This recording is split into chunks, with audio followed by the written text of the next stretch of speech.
Hello friend, आप लोगों का स्वागत है हमारे इस यूट्यूब परिवार पाठशाला एकेडमी में। कैसे हैं आप लोग? आशा करते हैं आप लोग स्वस्थ होंगे, अच्छे होंगे और मन लगाकर पढ़ाई कर रहे होंगे। आइए हम लोग आज मैथ के चैप्टर 2 के बारे में पढ़ेंगे। एक लेक्चर हो चुका है और दूसरे लेक्चर में हम लोग आज सीखेंगे। तो आज मैथ है। मैथ आप लोगों का चैप्टर है, चैप्टर 2 है, जो आप लोग पढ़ रहे थे पहले से। 2 पॉलिनोमियल बहुपद। तो आप लोग बहुपद पहले पढ़ रहे थे, तो जहाँ तक पढ़ाई हुआ था उसके बाद हम लोग पढ़ेंगे। तो हमारा पढ़ाई हुए थे घातों के, ठीक है। बहुपद के घातों के बारे में पढ़ चुके थे हम लोग, ठीक है। बहुपद के घातों के बारे में पढ़ चुके थे। बहुपद का घात क्या था? तो सबसे ज़्यादा देखिए, बहुपद का घात में हम लोग क्या पढ़े थे, जो सबसे ज़्यादा घात रहता था उसको बहुपद का घात कहते थे, ठीक है। जैसे देखिए आप लोग +5, ठीक है। तो यहाँ पर आप लोगों को हम पूछेंगे, ठीक है, कि यहाँ पर पूछ सकते हैं हम लोग कि बहुपद का घात इसमें क्या है, बहुपद का घात इसमें क्या है, ठीक है। तो यहाँ पर हम बोल सकते हैं कि क्या हो सकता है। तो ऑप्शन आप लोगों को देते हैं, 2 हो जाएगा, 1, 0, 2, 3। तो आप लोग इसको कमेंट में जवाब दीजिए, ठीक है। तो कैसे हो सकता है? तो हम लोग देख रहे हैं कमेंट, आप लोग जवाब दीजिए।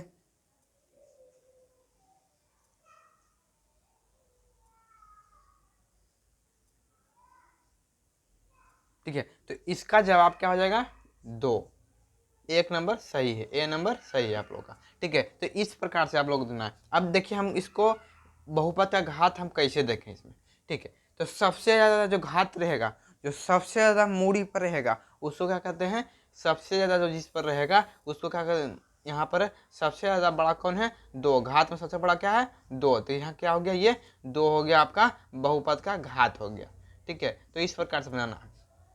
अब यहाँ पर एक और क्वेश्चन रह सकता है एक प्रकार से कि एक्स स्क्वायर का या एक्स का घात कितना है, एक्स स्क्वायर या एक्स का घात कितना है, ठीक है। तो घात बोलेगा तो एक्स का घात बोलेगा तो क्या लिखेंगे? 2 हो जाएगा, ठीक है। तो इस प्रकार से आप लोगों को लिखना है। अब कहेगा कि इसका गुणांक, गुणांक भी पढ़ चुके हैं हम लोग। तो गुणांक, जिसका गुणांक अब पूछेगा कि एक्स स्क्वायर का गुणांक, एक्स स्क्वायर का गुणांक पूछेगा तो क्या करेंगे? तो एक्स स्क्वायर से जितना गुना है यहाँ पर है, यहाँ पर गुना 2 से होल है, ठीक है। तो वहाँ पर लिख देंगे क्या? यहाँ पर 2 उत्तर हो जाएगा। इस प्रकार से आप लोगों को बनाना है। एक्स स्क्वायर का पूछेगा तो क्या हो जाएगा? हमारा 3 हो जाएगा। तो इस प्रकार से बनाना है। अब फिर आप लोगों को क्या करना है?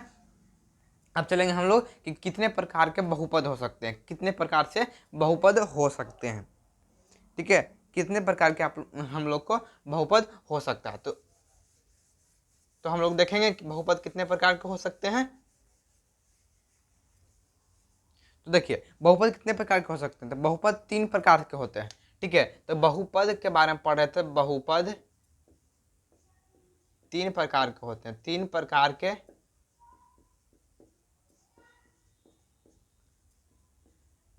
होते हैं।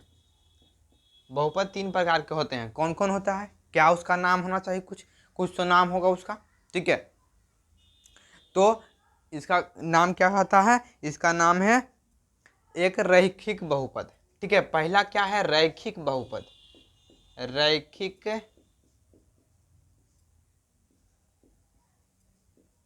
बहुपद।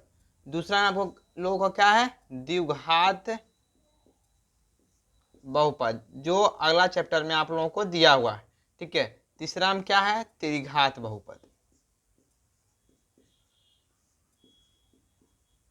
उसी प्रकार से बहुत सारा चीज हो सकता है, लेकिन त्रिघात बहुपद ही तक ही क्यों रहता, ठीक है।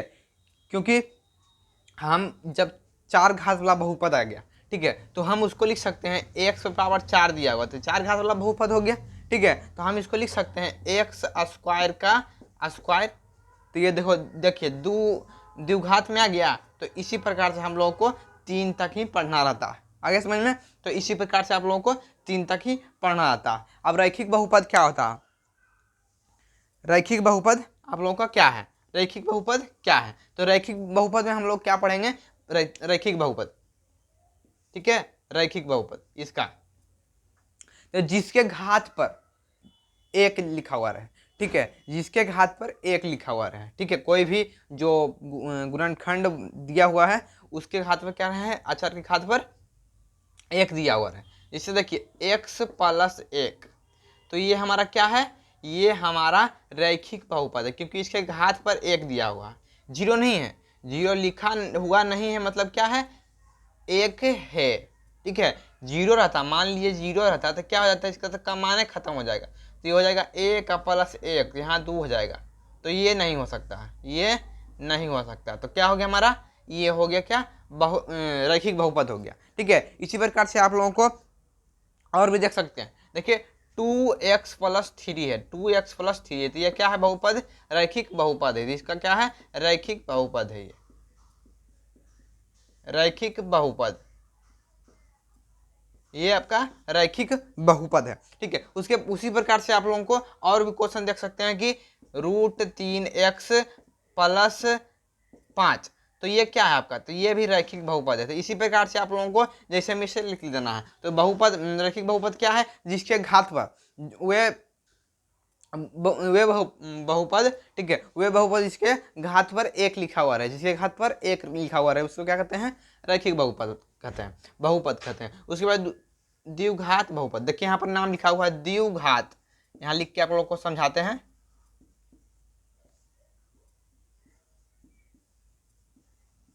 देखिए बहुपद के बारे में तो आप लोग जानते हैं कि जिसके घात पर सम संख्या रहे, सम संख्या रहे, ठीक है, सम संख्या, ये पूर्ण संख्या रहे, पूर्ण संख्या क्या है, जिसमें जीरो जोड़ देते हैं गिनती की संख्या में, उसको पूर्ण संख्या कहते हैं। अब बहुपद के बारे में आप लोग जानते हैं। अब देखिए द्वि मतलब क्या होता है, द्वि मतलब दो होता है, घात मतलब क्या होता है, जब घात जो मूड़ी पर आता है, जो इसको कहते हैं हम लोग घात कहते हैं, ठीक है। तो द्विघात जिसका मूड़ी पर दो गो घात रहेगा, जिसके मूड़ी पर दो घात रहेगा, तो इसको क्या कहेंगे, द्विघात बहुपद, इसको क्या कहेंगे, द्विघात बहुपद। तो इसको हम लोग कैसे लिख सकते हैं, ठीक है, इसको हम लोग कैसे लिख सकते हैं, तो द्विघात बहुपद, इसे देखिए कुछ भी ले सकते हैं हम लोग, x 3x² plus 4x³ plus 4 क्यों नहीं लिखते हैं, यहाँ पर ये द्विघात बहुपद है। अब देखिए ये क्या है, ये है द्विघात बहुपद, आप लोग बताइए, यस नो में कमेंट में उत्तर दीजिए, कमेंट में, क्या ये द्विघात बहुपद है, देखिए आप लोग, तो यहाँ पर देखिए, यहाँ पर द्विघात मतलब दो रहे, जिसके घात पर दो लिखा हुआ रहे, उस बहुपद को क्या कहते हैं, द्विघात बहुपद, उस घात बहुपद को क्या कहते हैं, द्विघात बहुपद। द्विघात है, यहाँ पर दो घात लिखा हुआ, तो इसका मतलब ये क्या है, यस में ये चला जाएगा, ठीक है। तो इसी प्रकार से आप लोगों को द्विघात बहुपद इसी को कहते हैं, ठीक, इसी कहते हैं क्या, द्विघात बहुपद कहते हैं, ठीक। तो द्विघात के बारे में हो गया, ये पहला हो गया, ये आप लोगों का दूसरा हो गया। अब चलते हैं तीसरा, त्रिघात बहुपद, चलते हैं त्रिघात बहुपद क्या है। तो त्रिघात बहुपद क्या है,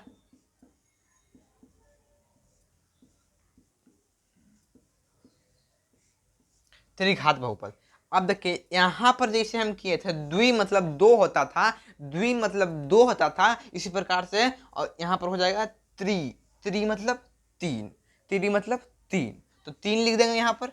घात मतलब जो मूड़ी पर रहता है, और बहुपद मतलब आप लोग जानते हैं, तो क्या है, जिसके मूड़ी पर, जिसके घात पर कितना रहे, तीन रहे, जिसके घात पर क्या रहे, तीन रहे, उसको क्या कहते हैं, जिसके घात पर तीन रहे उसको क्या कहते हैं, त्रिघात बहुपद, उसे क्या कहते हैं, त्रिघात बहुपद। तो इसको क्या कर सकते हैं, ये त्रिघात बहुपद। इसी प्रकार से आप लोगों को एग्जाम्पल ले लेना है कि x² plus 3x³ plus 4x plus 5x plus, यहाँ पर आप लोगों को 9 लिख देते हैं, ठीक है। तो ये आप लोगों से पूछते हैं कि ये क्या त्रिघात बहुपद है, ये त्रिघात बहुपद है, तो हाँ ये त्रिघात बहुपद है, लेकिन इसको हम सजा के लिख देंगे तो और बढ़िया लगेगा। तो इसको लिख सकते हैं कि 3x3, उसके बाद लिख सकते हैं एक्स स्क्वायर, उसके बाद 4x 5x कितना 9x प्लस 9। तो इस प्रकार से लिख देंगे तो और बढ़िया लगेगा। तो ये क्या है, त्रिघात बहुपद है। उसी अनुसार उसके बाद ले लेते हैं त्रिघात बहुपद। 9x³ plus 4x plus 6। अब बोलिए ये हो सकता है त्रिघात बहुपद हो सकता? हाँ हो सकता, कोई दिक्कत नहीं। ये पर एक्स स्क्वायर रहे चाहे नहीं रहे कोई दिक्कत नहीं, लेकिन त्रिघात बहुपद रहना चाहिए, 3 घात वाला बहुपद रहना चाहिए, उसको कहते हैं। ठीक है, इसको लिख ही देते हैं, एक्स स्क्वायर वाला लिख देते हैं, क्या यहाँ पर 5x² लिख देते हैं। ठीक है, तो इस प्रकार से आप लोगों को यह त्रिघात बहुपद है। तो द्विघात बहुपद आप लोगों को पढ़ना है, द्विघात समीकरण पढ़ना। ठीक है, अगले चैप्टर में पढ़ना। ठीक है, दूसरा चैप्टर, तीसरा, चौथा चैप्टर में पढ़ना आप लोगों को। तो ये अभी पढ़ लीजिएगा, तो यहाँ पर क्या हो जाएगा, आप लोगों को वहाँ पर कम डिफिकल्ट लगेगा। ठीक है, तो कम लगेगा, इसलिए आप लोगों को यहाँ पर बढ़िया से पढ़ लेना।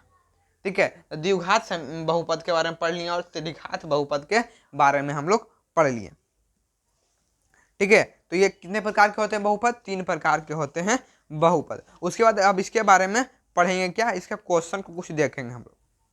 ठीक है, तो क्वेश्चन को देखेंगे। तो इसमें हम लोग को क्या करना है कि अब देखिए यहाँ पर हम लोगों को, ठीक है, तो रैखिक बहुपद होता है जो रैखिक, उसका व्यापक रूप कैसा हो सकता है? रैखिक बहुपद का व्यापक रूप मतलब क्या होता है? व्यापक रूप मतलब कि वो किस रूप में स्थित रहेगा, कहीं पर भी किस रूप में स्थित रहेगा, व्यापक रूप।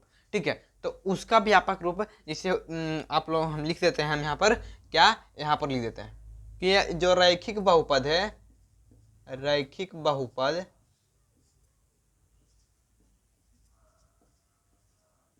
इसका व्यापक रूप क्या होता है? ax plus b।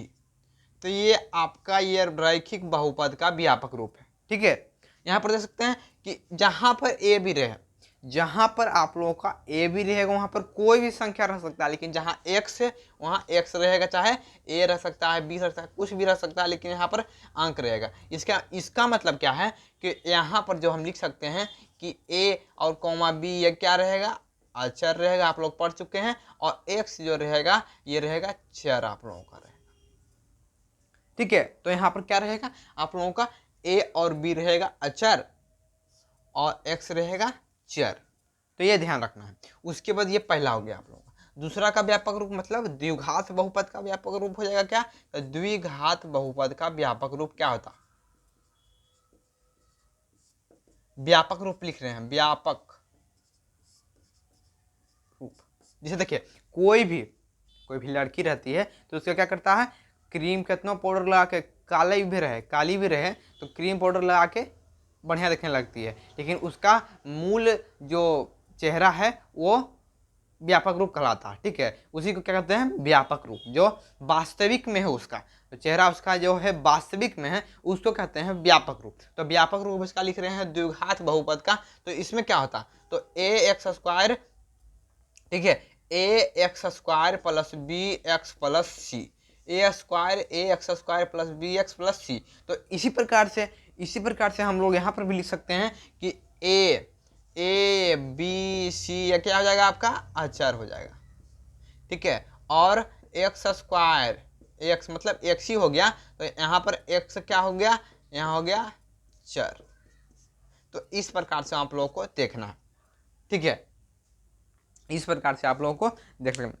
ठीक है, तो हम लोग इसको साफ कर लेते हैं, उसके बाद चलते हैं।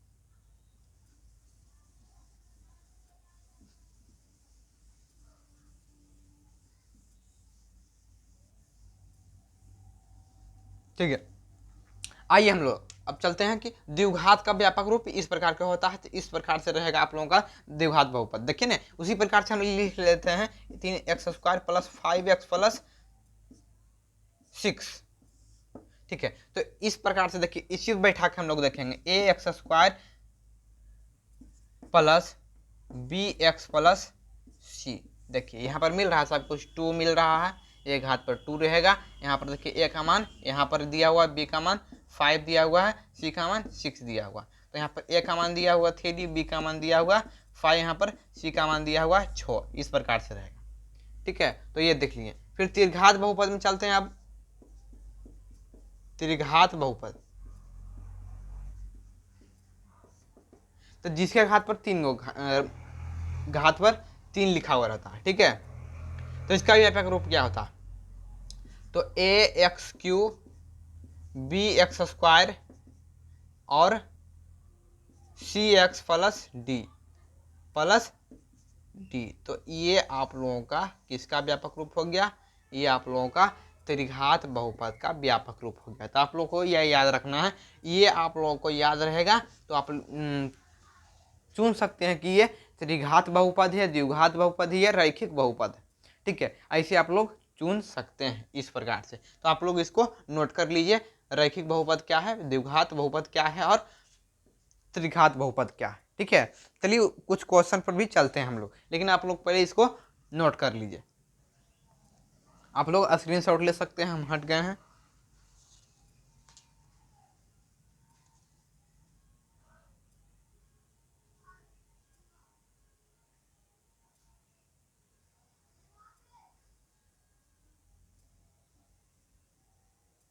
चलिए आप लोग, चलिए इसको मिटा देते हैं हम, इसको हम मिटा देते हैं।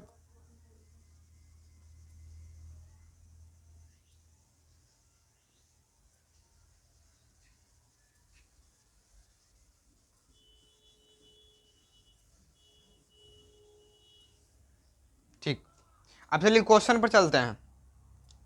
क्वेश्चन दिया हुआ है कि 3x² माइनस 5x प्लस 7, ये आप लोगों को दिया हुआ है।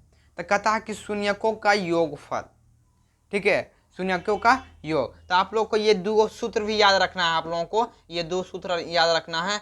शून्यकों का योग क्या होता है? शून्यकों का योग -b/a। उसी प्रकार से शून्यकों का गुणनफल,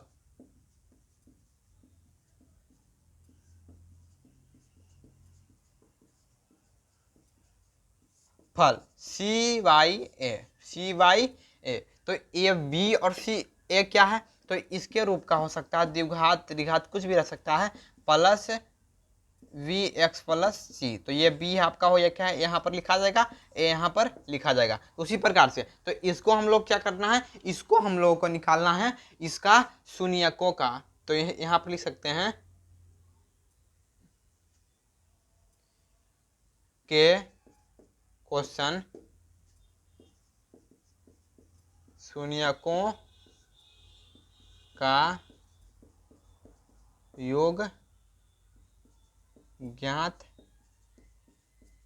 करें, ठीक है। शून्यकों का योग ज्ञात करना है, ठीक। तो अब देखिए शून्यकों का योग, तो ठीक है, शून्यकों का योग, तो आप लोगों को ये सूत्र लगाना है। शून्यकों का योग कितना होता है? शून्यकों का योग -b/a होता है। अब इसका व्यापक रूप ये किस कौन बहुपद है? तो द्विघात बहुपद। ये क्या है? द्विघात बहुपद है। द्विघात बहुपद में क्या होता है कि किस रूप का होता है? तो ये इस रूप का होता है, ठीक है। तो एक की जगह पर यहाँ पर क्या लिखा हुआ है? 3। तो यहाँ पर साइड में हम लोग लिख देंगे a बराबर दिया हुआ 3, b बराबर क्या दिया हुआ है? b बराबर आपका ये है -5, यहाँ हो जाएगा -5 हो जाएगा। c बराबर क्या हो जाएगा? c बराबर 7 हो जाएगा। अब यहाँ पर दिया हुआ है कि b बराबर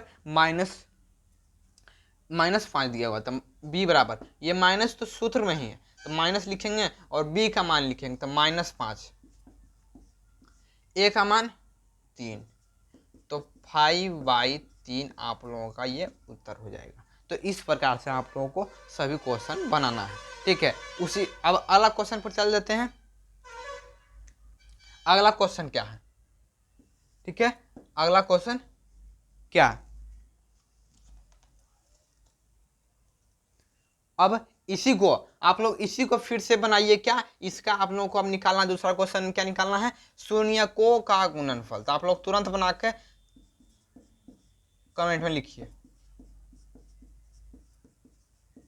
शून्यकों का गुणनफल किसका? इसका 3x² माइनस 5x प्लस 7 का, इसका आप लोग बना सकते हैं शून्यकों का गुणनफल। शून्यकों का गुणनफल बनाइए।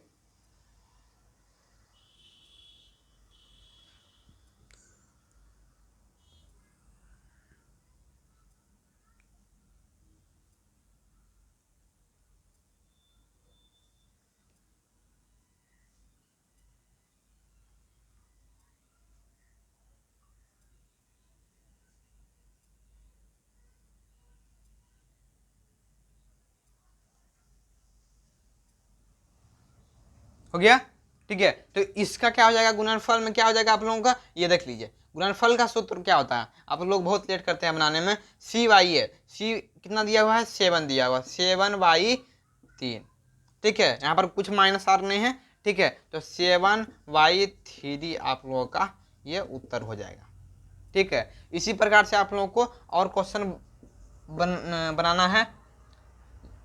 4x² - x + 3 आप लोग को ये बनाना है। तो इसका क्या निकालना है, इसका शून्यकों का योग तथा दोनों इसमें निकालना है।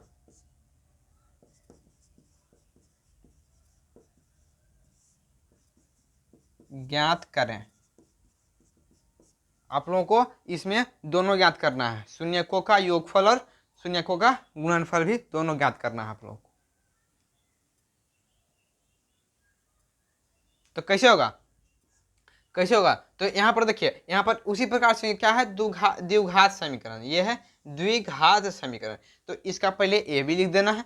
तो ए यहाँ पर क्या हो जाएगा, ए यहाँ पर 4 हो जाएगा, यहाँ पर ए 4 हो जाएगा, बी कितना हो जाएगा, बी यहाँ पर कुछ नहीं है। तो यहाँ पर ए गुना एक्स कितना होता है, एक्स होता है। तो हम इसका मतलब है कि -1 लिखा हुआ है। फिर सी कितना दिया हुआ है, 3 दिया हुआ। अब हम लोग लिखेंगे क्या, शून्यकों का योगफल।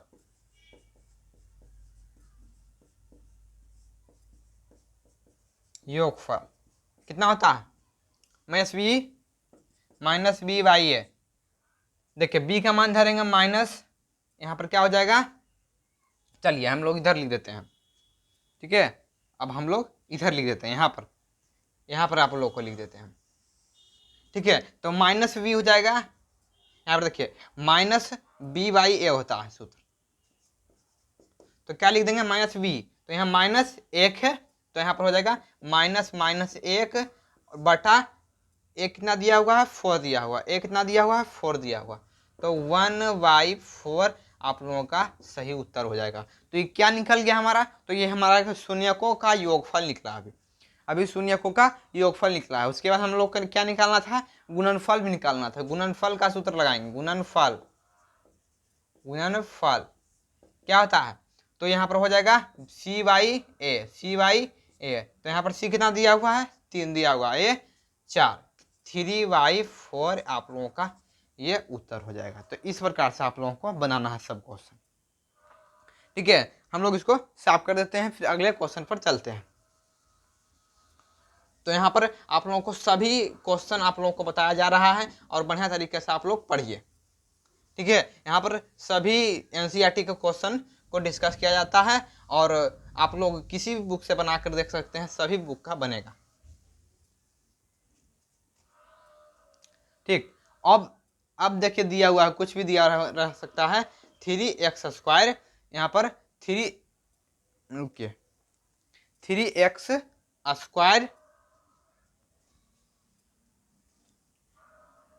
x² + 7 x + 10। इसका आप लोगों को अब ये अलग क्वेश्चन आ गया। अब आप लोगों को ये याद रखना है, शून्यकों का गुणनफल और शून्यकों का योगफल, तो याद रखना। तो इसको कहता है कि साबित, जांच करना है, इसमें जांच करना है कि शून्यकों का योगफल और गुणनफल बराबर होता है क्या, इसके अल्फा और बीटा के बराबर। ठीक है, कैसे होता है, तो यहाँ पर इसके 2 गुणनखंड के बराबर। ठीक है, 2 मूल के बराबर। तो क्या हो जाएगा, तो पहले इसका मूल ज्ञात करना हमको। ठीक है, इसका तो हम लोग पहले जानते हैं कि वो तो निकाल देंगे। ए यहाँ पर लिख देते हैं, ए 1 हो गया, बी हमारा 7 हो गया, सी हमारा कितना हो गया, 10 हो गया। ठीक, तो यहाँ पर हम लोग को लिख देना है, पहले इसका गुणनखंड निकालते हैं।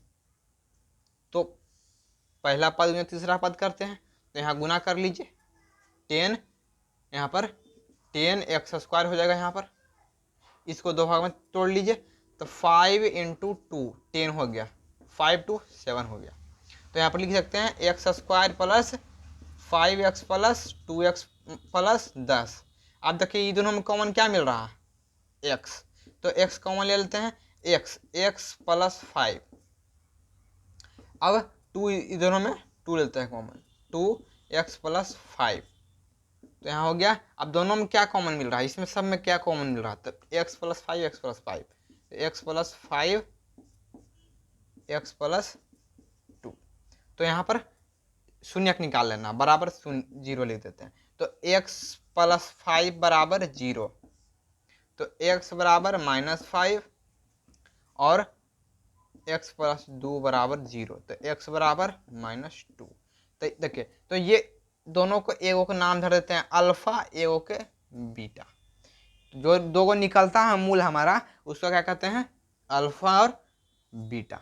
ठीक है, अल्फा बीटा, तो इसी कहते हैं शून्यकों का योगफल या गुणनफल। अब जांच करना, तो जांच यहाँ पर हम लोग लिखेंगे जांच, हम लोग जांच लिखेंगे जांच। तो अब लिखना है कि शून्यकों का गुणनफल, शून्यकों का योगफल पहले लिखते हैं, योगफल। तो आप लोगों का सूत्र क्या होता है, योगफल का -b/a। तो शून्यकों का योगफल, शून्यक देखिए इन दोनों का शून्यक क्या निकला, जो ये समीकरण दिया हुआ है, ये द्विघात समीकरण दिया हुआ है आप लोगों का, तो इसका क्या निकला, शून्यक क्या निकला। तो शून्यक देखिए द्विघात मतलब जिसके यहाँ पर 2 लिखा हुआ है, इसका मतलब क्या निकलेगा, 2 गो शून्यक निकलेगा। तो यहाँ पर 2 लिखा हुआ रहेगा, जो सबसे ज्यादा घात रहेगा,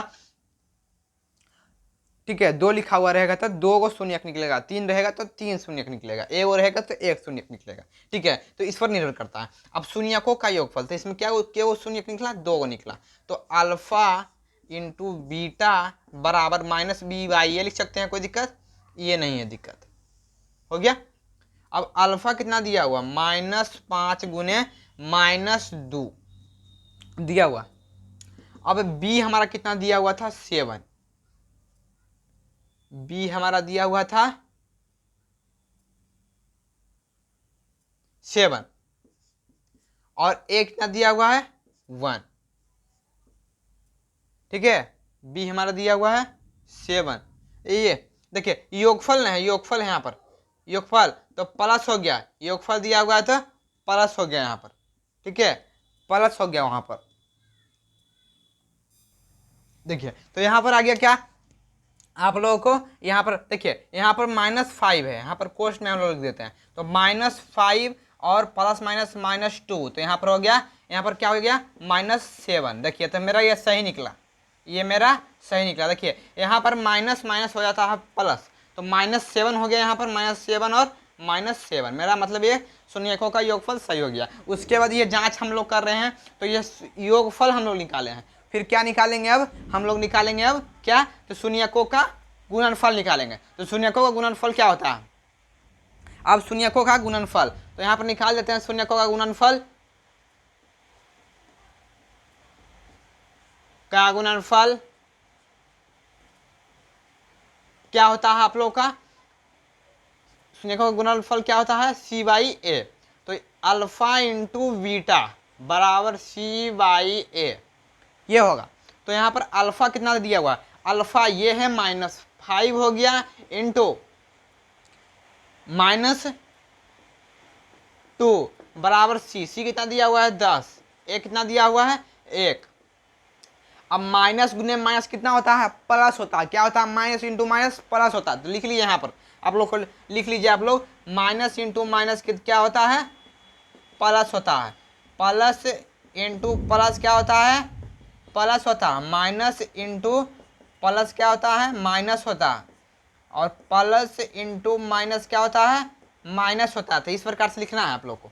तो यहाँ पर गुना कर दीजिए, यहाँ पर क्या लिखा हुआ है, प्लस हो गया, मतलब प्लस तो नहीं लिखा जाता है, 5 दूना 10 हो गया, 10 बराबर 10 मेरा सही है। ठीक है, तो ये हमारा सत्यापित हो गया, जांच हो गया। ठीक है, आप लोगों का ये जांच हो गया। ठीक है, तो आशा करते हैं कि आप लोगों को यह वीडियो अच्छा लगा होगा, तो लाइक करिएगा और चैनल को सब्सक्राइब करना मत भूलिएगा। और इस चैनल से आप लोग ढेर सारी मदद ले सकते हैं, उसके लिए आप लोगों को यह चैनल से जुड़ा हुआ रहना पड़ेगा। ठीक है, तो आप लोग चैनल को सब्सक्राइब कर दीजिए और बेल आइकन अवश्य दबा दीजिएगा। ठीक है, धन्यवाद।